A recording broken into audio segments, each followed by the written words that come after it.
Welcome to Dental and Ayurveda, a channel for basic dental and Ayurvedic sciences.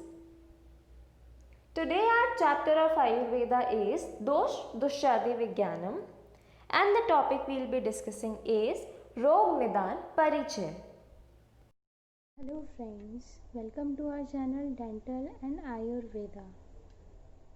Now we are studying today the first chapter of Rog Nidan, Dosh Dushyadi Vigyanam, and firstly we read about what is Rog Nidan, and we read that what is the introduction of Rog Nidan, what is the definition of Rog Nidan and what is the importance of Rog Nidan. तो आज के lecture में हम ये topic complete करेंगे. And now let we start the video. Firstly हम रोग निदान का परिचय पढ़ेंगे कि रोग निदान किसे कहा जाता है. कोई भी टॉपिक या सब्जेक्ट पढ़ने से पहले हमें उसका मतलब जानना होता है कि हम पढ़ क्या रहे हैं एक्चुअली. तो हम सबसे पहले रोग निदान के बारे में पढ़ेंगे कि रोग निदान का अर्थ होता है रोग व रोगी की परीक्षा कर रोग को सुनिश्चित करना चिकित्सा का प्रथम सोपान है. मतलब कि कोई भी किसी भी व्याधि की अगर हम चिकित्सा करते हैं तो उसके लिए हमें रोग और रोगी की परीक्षा और क्या रोग हुए हैं उसे उसके बारे में जानना, उसे सुनिश्चित करना ज़रूरी है. तभी हम उसकी रोगी की चिकित्सा कर पाएंगे जब हमें रोगों की परीक्षा करना आएगा.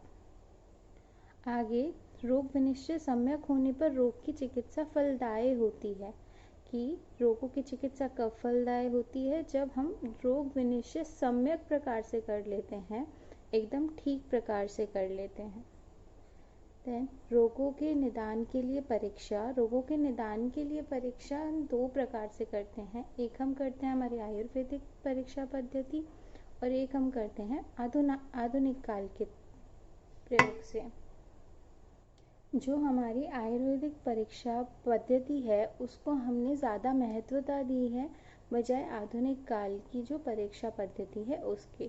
क्योंकि जो हमारा आयुर्वेदिक परीक्षा पद्धति होती है उसके अंदर हम औषधियों के चयन हेतु दोष, दुष्य, अग्निमांद्य, आम, स्त्रोत, दुष्टि, संप्राप्ति घटकों को जानना परम आवश्यक होता है. और हम कोई भी व्याधि को जानने के लिए इन सब की स्टडी करते हैं तभी हम उस व्याधि के बारे में जान पाते हैं. किंतु जो आधुनिक काल में परीक्षा की जाती है उसमें केवल प्रयोगशाला परीक्षण के तौर पे या फिर जो भी अभी नई आधुनिक विधियां आई हैं परीक्षण की उनके बेसिस के ऊपर रोग के निदान के लिए परीक्षा की जाती है. तो उससे ज़्यादा हम स्पेसिफिक आयुर्वेदिक परीक्षा पद्धति को महत्वता देते हैं. नेक्स्ट, रोग निदान के जो हेतु होते हैं उनका पूरा पर्याप्त वर्णन बृहत्त्रयी ग्रंथों में दिया गया है. बृहत्त्रयी ग्रंथ कौन से हैं हम सब जानते हैं. चरक संहिता, सुश्रुत संहिता और अष्टांग हृदय. और इसीलिए बृहत्त्रयी एक बड़ा ग्रंथ है जिसके अंदर सब चीज़ों का एक पूर्ण वर्णन किया गया है. इसीलिए एक ग्रंथ है लघुत्रयी, उसमें रोग निदान के ज्ञान के हेतु माधव निदान की ग्रंथ की रचना की गई. लघुत्रयी के अंदर हमें ग्रंथ के अंदर हमें पता है माधव निदान, शारंगधर और भाव प्रकाश ये तीन ग्रंथ आते हैं. और माधव निदान इसमें रोग निदान के ज्ञान हेतु विषय है. इसकी रचना लघुत्रयी ग्रंथ में की गई. जो माधव निदान है इसका विवेचन सिर्फ रोगों का विशद विवेचन मिलता है. इसमें जितने भी रोग हैं उनका पूरा वर्णन मिलता है. माधव निदान ग्रंथ की जो रचना की गई है वो माधव कर्ण की है 7वीं शताब्दी में. और माधव निदान का जो प्रचलित टीका है वो है मधुकोश. मधुकोश के रचयिता हैं श्री विजयरक्षित व श्री कंठदत्त शास्त्री. जो विजयरक्षित जी थे वो गुरु थे और जो कंठदत्त शास्त्री थे वो शिष्य थे.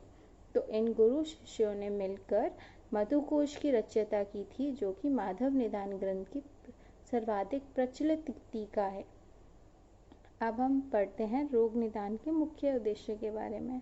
हम हर चीज़ के उद्देश्य के बारे में पढ़ते हैं. जैसे हमें पता है आयुर्वेद का उद्देश्य क्या, वैसे ही रोग निदान का मुख्य उद्देश्य है। रोग निदान का मुख्य उद्देश्य है कि जो आयुर्वेदिक निदान पद्धति है उसमें व्यवहारिक ज्ञान मतलब जो प्रैक्टिकल नॉलेज है, साथ ही आयुर्वेदिक चिकित्सा का मुख्य ज्ञान मतलब उसकी कोई भी व्याधि संप्राप्ति विघटन हमें समझना चाहिए, ताकि हम कोई भी रोग के बारे में पता लगा सकें कि वो रोग कि रोगी को कौन सी व्याधि हुई है। आगे हम देखें तो रोग निदान के पर्याय। रोग निदान के 3 पर्याय हैं, रोग विनिश्चय, रोग निर्णय और मॉडर्न के अकॉर्डिंग देखा जाए तो डायग्नोसिस। अब हम देखें रोग निदान की परिभाषा। तो मधुकोश में रोग निदान की परिभाषा दी गई है, जो कि है रोगाणाम विशेषेण वाजत्वादि साध्य असाध्यत्वादि रूपेण निश्चयो ज्ञानम येन च रोग विनिश्चयो ग्रंथो। अभी हमने देखा कि रोग निदान का जो पर्याय है वो रोग विनिश्चय है। रोग निदान को रोग विनिश्चय भी कहा जाता है। तो मधुकोश टीका के अनुसार रोगों के वात आदि भेद का ज्ञान करना और रोगों का साध्यता व असाध्यता की दृष्टि से ज्ञान करना, इसी को हम रोग निदान कहते हैं। अब रोग निदान की परिभाषा के बाद में हम देखते हैं कि माधव निदान के मुख्य अभिधेय विषय कौन से हैं। माधव निदान के मुख्य अभिधेय विषय हैं उपद्रव, अरिष्ट, निदान और व्याधि के लक्षण का ज्ञान करना, ये इसके अभिधेय विषय हैं। अब मॉडर्न में जो रोग निदान है उसे मेडिकल डायग्नोसिस कहा जाता है। जैसे हम आयुर्वेदिक पद्धति में उसे रोग निदान कहते हैं, वैसे ही आधुनिक काल में उसे मेडिकल डायग्नोसिस कहा जाता है। अब हम देखें मॉडर्न के तौर पर तो कि मेडिकल डायग्नोसिस क्या होता है। तो medical diagnosis is determining cause and effects, जो किसी भी व्याधि के लक्षण और उसके कारण को पहचानता है, उससे मेडिकल डायग्नोसिस कहा जाता है। Medical diagnosis is the process of determining by history taking of patients, physical examination and one or more diagnostic procedure। तो ये वो प्रोसेस है जिसमें हम हमारे पेशेंट की, जो रोगी है उसकी पूरी हिस्ट्री लेते हैं, उसका फिजिकल एग्जामिनेशन करते हैं और अलग अलग विधियों द्वारा डायग्नोसिस करके व्याधि का पता लगाते हैं। Differential diagnosis is also a major component of diagnosis. Differential diagnosis major component है डायग्नोसिस का, वो इसलिए कि साइन और सिम्टम्स नॉन स्पेसिफिक होते हैं। हर डिजीज़ के कभी कभी सेम सिम्टम्स भी निकलते हैं। मोस्टली जो सिम्टम्स होते हैं वो हर डिजीज़ में सेम होते हैं बजाय कुछ डायग्नोसिस के, इसलिए डिफरेंशियल डायग्नोसिस को मेजर कंपोनेंट कहा गया है डायग्नोसिस का। And the abbreviation of diagnosis is DX। This is the modern of medical diagnosis and रोग निदान। अब हम महत्व देखते हैं रोग निदान का क्या महत्व है, किस किस आचार्य ने किस किस तरीके से इसका महत्व बताया। सबसे पहले आचार्य चरक ने आयुर्वेद के त्रिसूत्रात्मक ज्ञान, हम सभी जानते हैं त्रिसूत्रात्मक ज्ञान है हेतु लिंगम औषधम ज्ञानम। इस हेतु लिंगम औषधम ज्ञानम में त्रिसूत्र हैं हेतु, लिंग और औषध। इसमें से हेतु और लिंग 2/3 पार्ट है इस त्रिसूत्र का, और ये निदान पंचक का अंश है। जैसे कि हम जानते हैं निदान पंचक है हेतु, लिंग, रूप, उपशय और संप्राप्ति घटक। तो उसी प्रकार निदान पंचक का पार्ट है हेतु और लिंग, और त्रिसूत्र का चरक के अकॉर्डिंग 2/3 पार्ट है। तो इसीलिए कहा गया सर्वप्रथम रोग की परीक्षा करें, तत्पश्चात औषध की परीक्षा करें, कि जब तक हमें रोगों के हेतु और उसके लक्षण के बारे में, उसके कारण और उसके लक्षण के बारे में नहीं पता होगा, तब तक हम उसे सही औषधि नहीं दे सकते। इसीलिए पहले रोग की परीक्षा की जानी चाहिए, उसके बाद ही औषध की परीक्षा की जानी चाहिए। ये चरक का मत है। अब हम दूसरा मत देखें तो दूसरा मत दिया है आचार्य वैव्रत पुराण में। वैव्रत पुराण में वैद्य को व्याधि की परीक्षा ठीक प्रकार करना व वेदना का निग्रह करना चाहिए। ये कहा गया है वैव्रत पुराण में कि जो वैद्य है उसको व्याधि की परीक्षा करना ठीक से आना चाहिए, क्योंकि अगर वो व्याधि की परीक्षा ठीक से करेगा तभी वो औषध ठीक से देगा, उसकी चिकित्सा अच्छे से करेगा और जो रोगी है उसको वेदना से निग्रह करेगा, मतलब उसकी वेदना दूर करेगा। रोग निदान के कारण ही वैद्य का महत्व है, ऐसा वैव्रत पुराण में कहा गया है। क्योंकि जब तक औषध का ज्ञान सबको है कि किस रोग में कौन सी औषध देनी है, पर रोग विनिश्चय करना सिर्फ वैद्य को आता है, इसीलिए रोग निदान के कारण ही वैद्य का महत्व है।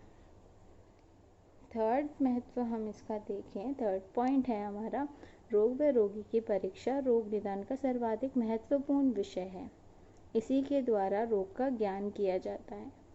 तो ये तो हमने अभी तक पूरा पढ़ा ही है कंक्लूजन, कि रोग और रोग परीक्षा ही तो रोग निदान का विषय है, कि रोग की परीक्षा कैसे की जाए, रोग की परीक्षा कैसे की जाए, वही तो हम रोग निदान में पढ़ेंगे। तो ये इसका सर्वाधिक महत्वपूर्ण विषय है। अब फोर्थ पॉइंट में हम देखें तो रोग उत्पन्न करने वाले कारकों को दो भागों में विभाजित किया गया है। जिन घटकों की वजह से रोग उत्पन्न होता है उनको टू पार्ट्स में जो विभाजन किया गया है कारकों का, वो ऐसे है कि रोग निदान के जो घटक हैं वो दो प्रकार में विभाजित किए गए हैं। पहला है सूक्ष्म और आधारभूत घटक और दूसरा है स्थूल घटक। तो जो सूक्ष्म घटक है उसको पैथोलॉजी के लैंग्वेज में हमारे मॉडर्न आधुनिक काल के अनुसार माइक्रोस्कोपिक पैथोलॉजी कहा जाता है और स्थूल घटक को क्लिनिकल पैथोलॉजी कहा जाता है। जो सूक्ष्म घटक होते हैं वो विकृति का ज्ञान करवाते हैं और अनुमान व युक्ति पर आधारित होते हैं। जो स्थूल घटक होते हैं वो रोग का ज्ञान करवाते हैं और प्रत्यक्ष ज्ञान पर आधारित होते हैं। अनुमान ज्ञान, प्रत्यक्ष ज्ञान, युक्ति ज्ञान, उपमान ज्ञान, ये सब हम पहले पढ़ चुके हैं, तो आप सभी को इसकी नॉलेज होगी। अगर आप में से कोई भी इस पर वीडियो चाहे तो आप बता सकते हैं, मैं बना दूंगी। तो अभी हमने पढ़ा कि सूक्ष्म घटक विकृति का ज्ञान करवाता है, अनुमान और युक्ति पर आधारित होता है, और जो स्थूल घटक होते हैं वो रोग का ज्ञान करवाते हैं, प्रत्यक्ष ज्ञान पर आधारित होते हैं। सूक्ष्म घटक की विकृति का ज्ञान इन विभिन्न चरणों से होता है। वो विभिन्न चरण ये हैं। सबसे पहला है दोष की विभिन्न अवस्थाएं, कि दोष हमारे शरीर में किस अवस्था में है, क्या उसकी अवस्था है, कैसे है, विकृत है, प्राकृत है, कैसे, उन सब बेसिस पर हम इसका विकृति का विनिश्चय करते हैं। दूसरा है धातु व उपधातुओं की विभिन्न अवस्थाएं। तीसरा है मल की विभिन्न अवस्थाएं। अग्नि दृष्टि का ज्ञान करना, दोषों की विभिन्न गति का ज्ञान करना, स्रोतों की दृष्टि का ज्ञान करना, ये सभी सूक्ष्म घटक हैं। अब हम स्थूल घटक के बारे में पढ़ें तो व्याधि के लक्षणों की परीक्षा करना व नामकरण करना स्थूल घटक की वजह से होता है। स्थूल घटक जो होते हैं वो क्लिनिकल बेसिस पर होते हैं, तो हम इसमें व्याधि के लक्षणों की परीक्षा करते हैं और व्याधि का नामकरण करते हैं कि कौन सी व्याधि की हुई है। तो एक इम्पॉर्टेंट पॉइंट हम देखें तो आयुर्वेदा में लाक्षणिक ज्ञान की अधिक महत्वता नहीं है, क्योंकि आधारभूत तत्व को जाने बिना रोगों का निदान पूर्ण नहीं होता। ये इसलिए कहा गया है क्योंकि जब तक हमें सूक्ष्म घटक के बारे में पता ही नहीं होगा तो हम रोग का कैसे हम विनिश्चय करेंगे, रोग को कैसे जानेंगे कि रोग क्या हुआ है, कौन सी व्याधि हुई है। इसीलिए जो लाक्षणिक ज्ञान है, जो लक्षण दिख रहे हैं, उनसे ज़्यादा हमें आधारभूत तत्व को जानना चाहिए। यही रोग निदान का पूर्ण, जो बिना रोग निदान बिना सूक्ष्म घटक के पूर्ण नहीं होती। So this is all about introduction of Rog Nidan. I hope that you all like this video. Please like, share and comment. Thank you.